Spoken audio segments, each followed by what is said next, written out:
Welcome back to my channel. Stay tuned to our channel for sports and entertainment news all the time. Please subscribe the channel. Months after attacking NBA's three-point revolution, LeBron James now calls common fans absolutely wrong about NBA scoring. Up until the Dallas Mavericks won the NBA draft lottery last night, no topic could get basketball fans as animated as the three-point revolution. Analytics is king now, and attempts from outside the arc have skyrocketed in recent years as teams have done the math and determined that even a bad three-point shot is better than a good mid-range attempt. LeBron James has been in the league for 22 years, and has watched the game evolve. He's evolved along with it, as he's attempted more threes per game in each of the last 7 seasons than he did in any of his previous 15. LeBron is one of the highest IQ players to ever play the game, so you'd expect to find him near the front lines of the game's latest innovation.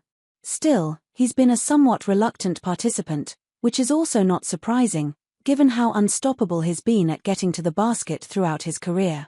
During a Q&A session with reporters before a game against the Kings in December, LeBron seemed to show his disdain for the three-point craze when he said, "Our game, there's a lot of threes being shot." The latest episode of Mind the Game dropped today, and its title, Why the Mid-Range Matters So Much in the Playoffs, seems at first to contradict that comment. As is usually the case on arguably the smartest basketball podcast out there, though, a nuanced discussion between LeBron and Steve Nash followed that proved not only why the mid-range matters but how the three-point shot revolution has made it even more important than ever. The playoffs have proven there's more to winning than the three-point shot.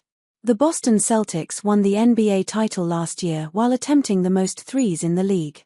They again led the NBA this year and only increased their long-range output by going from 42.0 attempts per game to an NBA record 47.2.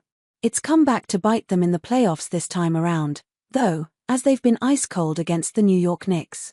The Celtics are down 3-1 and 1 game away from elimination after losing last night's Game 4 at Madison Square Garden. Their hopes of repeating are on life support after Jason Tatum went down with what appeared to be an Achilles injury. Shooting 25-100 from 3 in the first 2 games certainly didn't help. Contrast that with the Knicks, who have been killing Boston in the mid-range with Jalen Brunson, Karl-Anthony Towns, and Michael Bridges. Nash mentioned Brunson when he discussed the guys keeping the mid-range game alive, along with Shai Gilgeous-Alexander, Nikola Jokic, Luka Doncic, and Kevin Durant. "Where would the Knicks be without Jalen Brunson?" he asked. "That's the solve. As teams shoot more and more threes, defenses adjust by extending farther up court. That opens up pockets of space in the mid-range, and the very best players are able to exploit that, especially in the playoffs when the increased pressure and physicality make it harder for long-range shots to fall. There's no denying that the three-pointer has become the biggest weapon in the game, but teams can't succeed if they don't have other ways to attack too.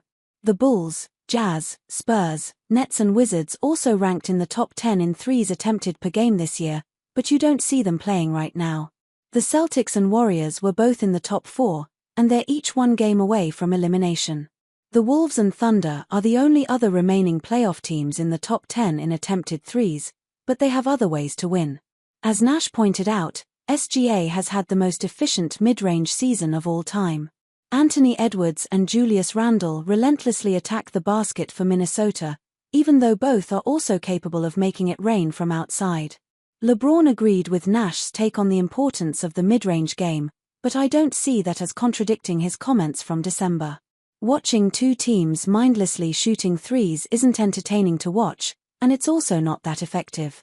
LeBron's comments reflect that, but his and Nash's cerebral approach to the game show that when it comes to winning, the mid-range game will always have an important place, especially in the playoffs.